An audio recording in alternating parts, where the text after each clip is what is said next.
Hello friends, welcome to my channel low bytes 906। आज की इस वीडियो में हम इंपॉर्टेंट केस लॉ डिस्कस करने वाले हैं। कुमार हरिश्चंद्र सिंह देव वर्सेस बंशीधर मोहंती 1966 का एक केस लॉ है and this case law is based on section 3 of transfer of property act 1882। Section 3 of transfer of property act में क्या है, इंटरप्रिटेशन क्लोज है। अलग अलग डेफिनेशन जो वर्ड यूज किए गए इस पूरे एक्ट में उनको डिफाइन किया गया है। तो ऐसे ही अटेस्टेड जो वर्ड है उसको भी डिफाइन किया गया है सेक्शन 3 के अंदर। अब वैलिड अटेस्टेशन के लिए कुछ इसेंशियल कंडीशंस को फुलफिल होना जरूरी है, तभी जाकर के हम उसको वैलिड अटेस्टेशन मानेंगे। और वो कंडीशंस क्या है? पहली कंडीशन है the attestation must be done by 2 और मोर पर्सन, 2 या 2 से ज्यादा अटेस्टिंग विटनेस का होना जरूरी है। दूसरी कंडीशन क्या है? Each attesting witness must have, और हर एक जो 2 या 2 से ज्यादा अटेस्टिंग विटनेस होंगे वो क्या करेंगे? पहली चीज, सीन द एग्जीक्यूटेंट साइन और अफिक्स द मार्क।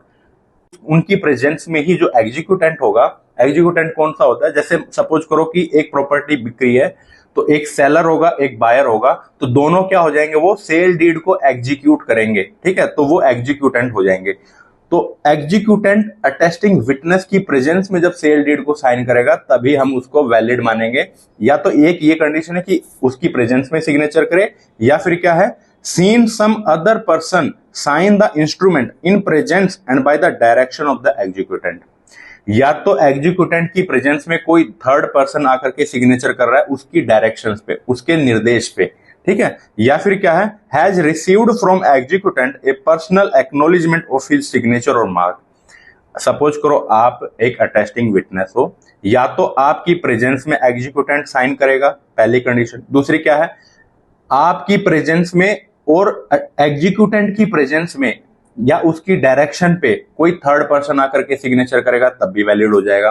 तीसरी कंडीशन क्या है, अगर ये दोनों नहीं होती तो तीसरी क्या है कि जो एग्जीक्यूटेंट है वो पर्सनली आपको बोले कि हाँ मैंने ही इसको सिग्नेचर किया है, और आप तब उसको रिकॉग्नाइज करके कि हाँ इसी के सिग्नेचर है ये, तब आप अपने सिग्नेचर वहां पे कर रहे हो एज एन अटेस्टिंग विटनेस, तब भी हम क्या बोलेंगे उसको, ये वैलिड अटेस्टेशन है।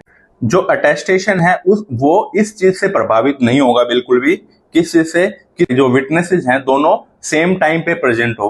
अटेस्टिंग विटनेस जो सेम टाइम पे प्रेजेंट हो, ऐसा जरूरी नहीं है एक अटेस्टिंग विटनेस पहले सिग्नेचर करके चला गया है, दूसरा बाद में सिग्नेचर कर रहा है, तब भी वो वैलिड अटेस्टेशन रहेगा। और दूसरी चीज क्या है, तो अटेस्टेशन होता है, अटेस्टिंग विटनेस सिर्फ एग्जीक्यूशन को अटेस्ट करता है कि मेरी प्रेजेंस में ये सेल डीड फाइनल हुई है और दोनों एग्जीक्यूटेंट ने यहाँ पे सिग्नेचर किया है। उस सेल डीड का क्या कंटेंट है, उन्होंने फ्रॉड से किसी को बेच रहा है प्रॉपर्टी या खरीद रहा है, उसके कंटेंट से, सेल डीड या किसी भी इंस्ट्रूमेंट के कंटेंट से अटेस्टिंग विटनेस का कोई भी लेना देना नहीं होता है। तो वहां पे अटेस्टेशन इस चीज से प्रभावित बिल्कुल भी नहीं होगा।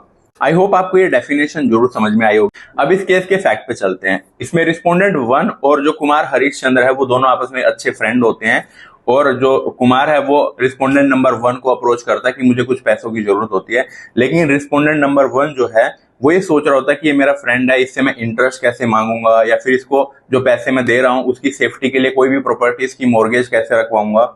तो ये सब चीजों को मैनेज करने के लिए वो रिस्पोंडेंट नंबर 2 को इन्वॉल्व करता है, और जो मॉर्गेज है प्रॉपर्टी वो रिस्पोंडेंट नंबर 2 के नाम पे होती है, लेकिन पैसा रिस्पोंडेंट नंबर 1 ही देता है। तो ये केस का फैक्ट है कि किस तरीके से जो ट्रांजैक्शन पूरी की पूरी हुई है। अब इसको जब वो मॉर्गेज डीड साइन हो रही थी तो रिस्पोंडेंट नंबर 1 जो है वो एज ए अटेस्टिंग विटनेस उस मॉर्गेज को साइन करता है। अब बाद में जब वो पैसा देने से, जो कुमार हरिश्चंद्र है वो बाद में पैसा देने से जब मना कर देता है तो केस कोर्ट में जाता है, और कुमार जो है वो इस चीज की प्ली लेता है कि ये जो अटेस्टेशन है वो वैलिड नहीं है, और अगर अटेस्टेशन ही वैलिड नहीं है तो जो पूरी मॉर्गेज डीड है वो ही फॉल्टी हो जाएगी और मॉर्गेज डीड वैलिड नहीं रहेगी।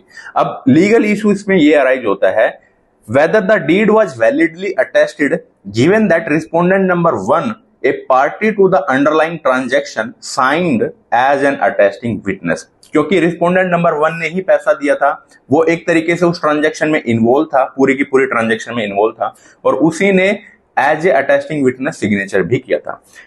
तो ये इस चीज का, इस केस का लीगल इशू होता है। अब इसमें कोर्ट क्या ऑब्जर्वेशन देता है, यहां पे समझने इंपॉर्टेंट चीज ये निकल कर आती है कि जो पार्टी टू ट्रांजैक्शन है और पार्टी टू डीड या पार्टी टू इंस्ट्रूमेंट है, दोनों में क्या अंतर है और क्या पार्टी टू ट्रांजैक्शन जो पर्सन है वो as a attesting witness signature कर सकता है डीड के ऊपर या नहीं कर सकता है। अब कोर्ट की ऑब्जर्वेशन पे चलते हैं। कोर्ट क्या ऑब्जर्व करता है, there is no doubt that mortgage deed in question was attested by only 2 witness, कि 2 ही विटनेस ने उसको अटेस्ट किया था मॉर्गेज डीड को, उससे ज्यादा थे नहीं अटेस्टिंग विटनेस, और उनमें से एक कौन था, रिस्पोंडेंट नंबर 1 था जो कि लेंडर है हिमसेल्फ। ठीक है, सेक्शन 59 जो है ट्रांसफर ऑफ प्रॉपर्टी एक्ट का, that stipulates a mortgage deed must be attested by at least 2 witness. जो सेक्शन 59 है वो भी ये कहता है कि एटलीस्ट जो मॉर्गेज डीड है वो एटलीस्ट 2 विटनेस के द्वारा वो क्या होनी चाहिए, अटेस्टेड होनी चाहिए, साइन होनी चाहिए। और जो सेक्शन 3 है ट्रांसफर ऑफ प्रॉपर्टी एक्ट का, वो भी इसी तरीके का प्रोविजन रखता है। और ऐसा और कोई भी प्रोविजन कोर्ट के सामने नहीं आया जिसमें क्लियरली एक्सप्लिसिटली ये बोला गया हो कि जो लैंडर है वो खुद से अटेस्टिंग विटनेस नहीं हो सकता है। क्योंकि देखो, लैंडर कोई और है, मनी कोई और दे रहा है, और मॉर्गेज डीड रिस्पोंडेंट नंबर 2 के नाम पे सिग्नेचर हो रही है। रिस्पोंडेंट नंबर 2 और कुमार हरिश्चंद्र ये दोनों क्या हैं, वो पार्टी टू डीड हैं, दोनों के दोनों उस इंस्ट्रूमेंट के लिए पार्टी हैं। और पार्टी टू ट्रांजैक्शन कौन कौन है, रिस्पोंडेंट नंबर 1 भी पार्टी टू ट्रांजैक्शन है, रिस्पोंडेंट नंबर 2 भी पार्टी टू ट्रांजैक्शन है, और कुमार हरिश्चंद्र देव तो है ही पार्टी टू ट्रांजैक्शन। तो वो तीनों पार्टी टू ट्रांजैक्शन है। यहां से ये लीगल कंसेप्ट अराइज होता है कि जो पार्टी टू ट्रांजैक्शन है वो वैलिडली अटेस्ट कर सकता है, लेकिन जो पार्टी टू डीड है, मतलब जो डॉक्यूमेंट पे जिनके एक दूसरे के लिए जो साइन कर रहे थे एग्जीक्यूटेंट की तरह, वो पार्टी टू डीड कहलाएंगे और वो अटेस्टिंग विटनेस के तौर पे सिग्नेचर नहीं कर सकता है। तो कोर्ट इस केस में यही ऑब्जर्व करता है कि जो पार्टी टू ट्रांजैक्शन है वो तो अटेस्ट कर सकता है, लेकिन पार्टी टू डॉक्यूमेंट बोल लो या पार्टी टू इंस्ट्रूमेंट बोल लो या फिर पार्टी टू डीड बोल लो, वो क्या नहीं कर सकते, अटेस्टिंग विटनेस की तरह सिग्नेचर नहीं कर सकते हैं। Further the Supreme Court drew a distinction between a person who is a party to deed और an instrument and a person who though not a party to deed is a party to the transaction. इस case में respondent number 1 क्या था, party to transaction था, but not party to deed. The former is incompetent to be an attesting witness, मतलब जो party to deed था वो क्या है, फॉर्मर है इस केस में, और वो इनकॉम्पिटेंट हो जाएगा, वो अटेस्टिंग विटनेस नहीं बन सकता है, क्योंकि वो एग्जीक्यूटेंट के तौर पे भी सिग्नेचर करेगा और वो विटनेस के तौर पे भी सिग्नेचर करेगा, तो वो वैलिड अटेस्टेशन नहीं होगा। इस केस का डिसीजन ये रहा कि सुप्रीम कोर्ट ने बोला कि क्योंकि रिस्पोंडेंट नंबर 1 जो है वो पार्टी टू ट्रांजैक्शन है, not the party to deed, and this attestation is valid, और वो जो मॉर्गेज डीड है वो भी क्या होगी, वैलिड होगी। आई होप आपको ये केस लो जरूर समझ में आया होगा। यहां से की जो कंसेप्ट निकल कर आता है वो सिर्फ यही है कि पार्टी टू ट्रांजैक्शन और पार्टी टू डीड या इंस्ट्रूमेंट में क्या डिफरेंस है, और दोनों में से कौन अटेस्टिंग विटनेस के तौर पे सिग्नेचर कर सकता है, और दूसरा जो मतलब पार्टी टू ट्रांजैक्शन वो कर सकता है और जो पार्टी टू डीड या इंस्ट्रूमेंट है वो नहीं कर सकता है।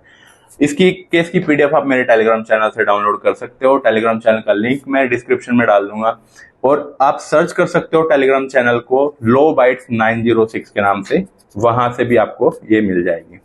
आई होप आपको ये वीडियो जरूर समझ में आई होगी, इंफॉर्मेटिव लगी होगी। Thank you so much.